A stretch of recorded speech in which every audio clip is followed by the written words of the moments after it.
we talked about last night a little bit, just the checking effort of this team the last 2 weeks. I mean, it doesn't sound like you're a guy who's ever pleased, or I'm not pleased, but 100% satisfied. You always want them to keep getting better. But I mean, over the last 2 weeks, pretty solid, pretty good. Well, I think we've cut down our odd man rushes, even beyond the couple of weeks. I think going back to that California trip, and some of the discussions we had there, it brought a focus to it. They brought a focus to a number of things. So we've cut down our odd man rushes. We've cut down our chances against. Our goaltending's been better. So that's a constant thought from the coaching staff's point of view, is to keep an eye on that. Yeah, I thought it was interesting when you talked about almost an agreement you have to have with the players. You kind of come to it. You're going to get your offensive stuff, but at least work with us on that. Yeah, and I don't mind that. I don't. That's never changed with me. I felt that way early on in my career.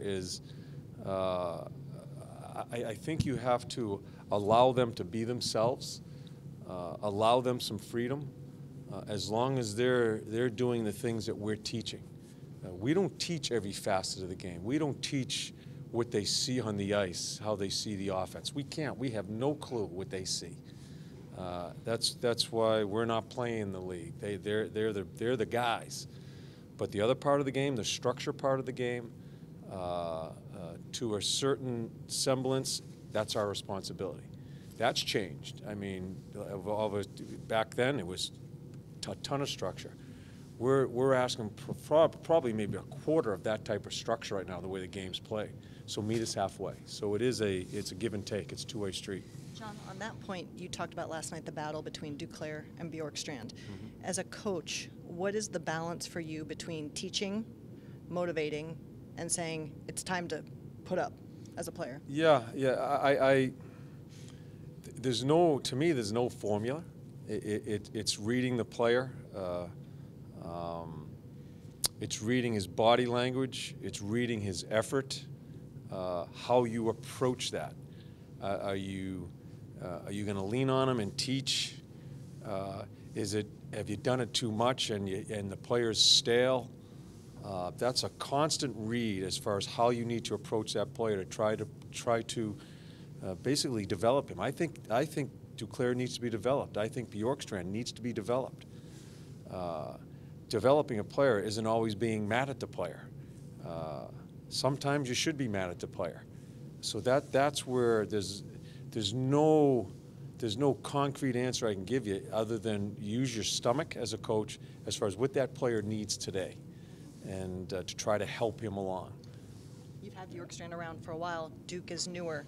Where do you feel you are on your journey of understanding each player in that context that you just discussed? Yeah, I think I understand them. More importantly, I want them to understand us, not just me, but the other coaches too, because they do a lot of video with them also. I think they have to understand us. Sometimes we sit in that room, we talk about Duke and Bjorky or whoever it may be. All right, let's show them this, that, the other thing, because we know what we're looking for. You show them the clips, bang, bang, boom, and then, okay? And they're not going to say, well, I really don't know what you're talking about.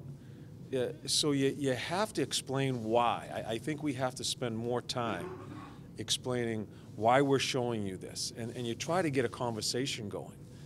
Some of them are reluctant to talk to you. They just don't. They've been brought up. The other coach, I'm going to do what you say. Even though I don't know what the hell you're talking about, I'm going to do what you're telling me. You need to break that barrier and have them communicate, because we don't know what they're thinking.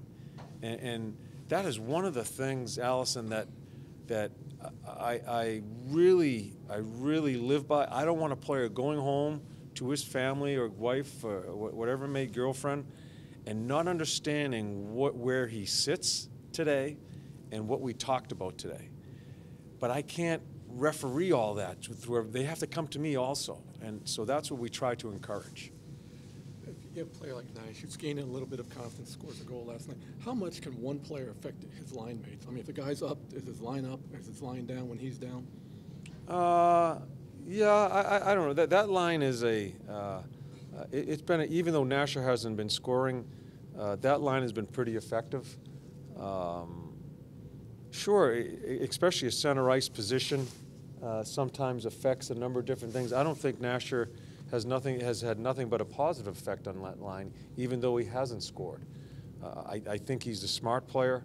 I think he's very well positioned for a couple of guys with Sedzi and Haney that understand positioning, but they're a dog on a bone. They're chasing things around, and sometimes Nasher has to read. So I think he's done that right from the get-go here. Now, they scored 2 goals last night. That's huge.